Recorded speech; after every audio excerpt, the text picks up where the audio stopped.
We're taking a look at the currency market now with Nomvuyo Guma, Macroeconomic Strategist over at Standard Bank. Thanks so much, Nomvuyo, for joining us this morning. Well, we saw the rand hit two-week lows yesterday. That weakness continues to filter through in a very big way this morning, and it seems that it's the nervousness still that we're seeing around the eurozone, and specifically now core eurozone members like France, that's triggering some of this risk aversion that's come to the fore. Hi Alishia, yes, you're absolutely right. The rand really did take a knock yesterday, and as you mentioned, largely related to the crisis that we're seeing in Europe. We had anticipated all along that there was going to be bouts of a renewal in risk aversion, and then for it to dissipate, and the rand is probably going to move in tandem and remain quite volatile until the situation is resolved in a permanent manner. So for yesterday, we certainly saw that impact come through on the rand.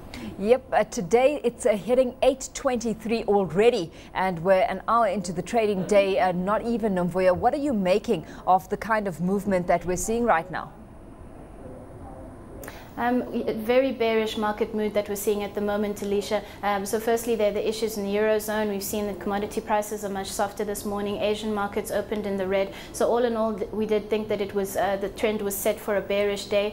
Should the rand hold above the 820 level, we'd expect it to then make a move for 829. Should risk aversion continue to mount or get even much worse, we'd expect to see the rand go possibly as far as 840 in the short term. But on average, we'd still expect for the quarter for it to remain around 820.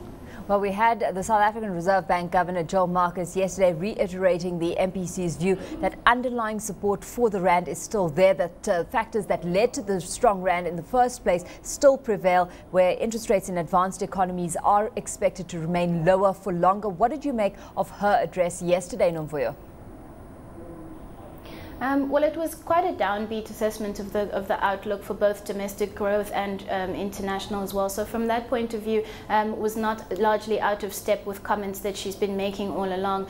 With regard to the fact that there remains some support for the rand, she is quite right that the carry trade should continue, given that they didn't cut rates. The real differential between South Africa and most developed markets remains intact. However, as always, risk and sentiment is going to play a big part. What we're seeing is continued outflows from the bond and equity markets, and this is what is, in our view, helping to keep the rand depressed. So until we see a turnaround in sentiment accompanied by inflows then into either bond or equity markets or both, we think that the prospects for the rand aren't really encouraging. And so from an inflation point of view as well, the outlook for rates does not seem conducive to easier monetary policy. So let's take a look at Standard Bank's house view then on that interest rate direction, because at the last MPC meeting, Standard Bank was pricing in a 50 basis point cut, and that possibility coming through. Have you changed your view given the kind of commentary that came through yesterday? Well, we actually changed our view based on the fact that they didn't cut, not so much on yesterday's comments. So following the meeting, we now anticipate that rates will probably remain flat into 2013, and we'll probably see the commencement of a tightening cycle then in 2013. But that's been the change to our view, based largely on the fact that they didn't cut. If you recall, our view was that the downside risk to growth, we felt, outweighed the upside risk to inflation, and in the event the MPC felt differently, and in fact Governor Marcus did say that yesterday, that at this point the rand poses an upside risk to the inflation trajectory. Inflation is expected to be stickier than they had initially anticipated, and so that seems to have been the reason for the turnaround in view on rates. Well, on the economic calendar locally, we're anticipating two data points, the one being retail sales numbers and the other consumer confidence for the fourth quarter. Nomvuyo, your expectations in those respects?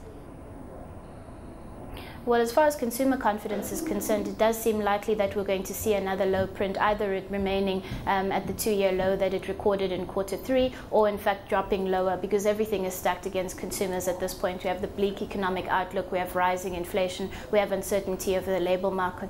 So it doesn't seem likely that there's going to be an improvement in consumer confidence. As far as retail sales are concerned, this would be for Q3, the last month of Q3, September. We're expecting it to be still quite a healthy growth print for that month. It was 7.1% year on year in August, so should be remaining in that region for September. But as mentioned earlier, we think this is going to be the last of the good months for this year, and probably we'll see quite a sharp moderation in retail sales into Q4 and possibly into next year.